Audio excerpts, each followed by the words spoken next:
Hello students, हम chapter पढ़ रहे थे आपका चैप्टर नंबर 10 नेचुरल डिसास्टर जिसका नाम था। हाफ चैप्टर पहले वीडियो में भेज दिया गया था। नेक्स्ट चैप्टर जो इस चैप्टर के जो नेक्स्ट टॉपिक है उसमें पढ़ेंगे हम ड्राफ्ट के बारे में पढ़ेंगे। सभी लोग अपनी बुक ओपन करेंगे और पेज नंबर 103 निकालेंगे जिसमें ड्राफ्ट लिखा है। तो ड्राफ्ट क्या होता है? ए draft is an extended period of low और नो वाटर अवेलेबिलिटी, यानी कि एक बहुत लंबा टाइम हो जाता है जब हमारे पास पानी की कमी हो जाती है, तो उसको क्या बोलते हैं? ड्राफ्ट बोलते हैं, जिसका हिंदी में मीनिंग है सूखा पड़ना।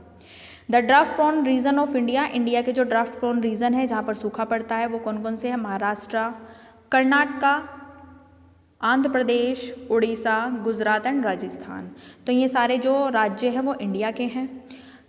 एक पिक्चर दिखाई गई है जिसमें मिट्टी जो है, मिट्टी के अंदर दरारें पड़ी हुई हैं, यानी कि ये सूखा पड़ने की निशानी होती है जब बहुत जो हमारी ज़मीन है, जो हमारी मिट्टी है, उसको जब काफ़ी लंबे समय से पानी नहीं मिल पाता तो वहाँ की जो ज़मीन है, मिट्टी है, वो ऐसी हो जाती है, पपड़ी बन जाती है उसकी, यानी कि सूखा पड़ जाता है बहुत ज़्यादा। आफ्टर इफेक्ट्स, उसके इफेक्ट्स के बारे में पढ़ेंगे कि उसके आने के बाद क्या क्या इफेक्ट्स पड़ते हैं, क्या क्या चीज़ें प्रभावित होती है। इंडिया में everyone awaits the monsoon, rainy season का वेट करते हैं, सब इंतज़ार करते हैं।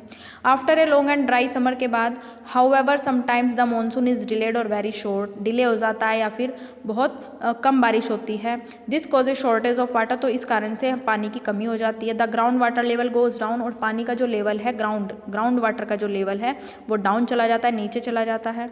The rivers and ponds dry up, जो हमारे रिवर्स हैं, नदियाँ हैं, और पोन्ड्स यानी कि तालाब हैं, वो सूख जाते हैं, ड्राई अप हो जाते हैं। Agricultural drought is brought about when there is insufficient rainfall for crops, यानी कि जो हमारी क्रॉप्स है, फसल है जो हमारी, तो अगर सूखा पड़ जाएगा फसलों में तो क्या होगा? हमारी जो फसल है उसकी कमी पड़ जाएगी रेनफॉल के कारण से। The agriculture in India is dependent on rain, जो इंडिया की एग्रीकल्चर है, खेती है, वो डिपेंड होती है बारिश के ऊपर। So in some state when there is no or low rainfall, यानी कि कुछ स्टेट में, कुछ राज्यों में जब बहुत कम वर्षा होती है, देयर इज़ अ ड्राफ्ट, और सूखे का कारण बन जाती है। When there is an agriculture drought the land dries up, अगर एग्रीकल्चर ड्राफ्ट सूखा पड़ जाता है खेती फसलों में, खेती में, तो वहाँ की जो लैंड है, ज़मीन है, वो सूख जाती है। विंड कॉजेज मोर सोयल इरोजन हो जाता है विंड के कारण, हवा के कारण से। एंड द क्रॉप्स फेल, और जो हमारी फसल है वो फेल हो जाती है, यानी कि नष्ट हो जाती है। With shortage of food for people and fodder for animals, जो शॉर्टेज है फूड की, खाने की कमी आ जाती है आदमियों के लिए, फूडर फॉर एनिमल्स के लिए। Another condition called famine is caused, और दूसरी कंडीशन होती है फेमाइन की, जो इसका कारण बनती है। यानी कि फेमाइन का मतलब है जब फूड और पानी की कमी हो जाए फार्मर्स के पास, पीपल्स के पास, जनरल लोगों के पास, तो वो किसका कारण बनती है? फेमाइन बोलते हैं उसको, जब पानी की और खाने की कमी पड़ जाती है। प्रिकॉशंस एंड अदर मेजर्स के बारे में बात करें।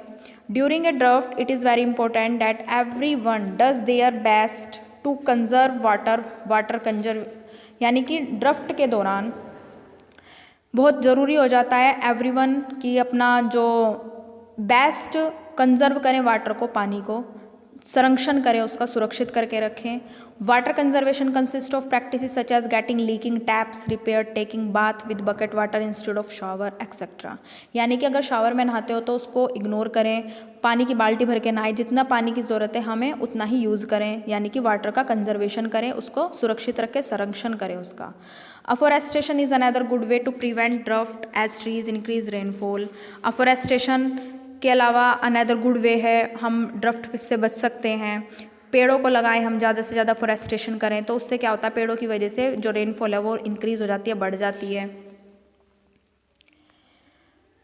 Taking bath with bucket people must also practice rain water harvesting, और पीपल को रेन वाटर हार्वेस्टिंग करके रखना चाहिए, यानी कि पानी को, जो बारिश का पानी है उसको हार्वेस्ट करके बचा के रखना चाहिए, उसकी प्रैक्टिस होनी चाहिए आदमी के पास। नेक्स्ट पेज पर आते हैं, अब पढ़ेंगे अर्थक्वेक के बारे में। Earthquake is the most disastrous natural calamity for mankind. Earthquake क्या है? यानी कि भूकंप एक सबसे ज़्यादा डिसास्ट्रस, खतरनाक नेचुरल कैलामिटी है, प्राकृतिक आपदा है। In minor earthquake the ground shakes a little for hardly a few seconds causing not much of destruction, but in case of severe earthquake, minor earthquake हमारी ज़मीन को हिला देता है कुछ सेकंड्स के लिए, जिससे कुछ ज़्यादा डिस्ट्रक्शन, ज़्यादा जो हमारी प्रॉपर्टी है वो ज़्यादा नष्ट नहीं होती।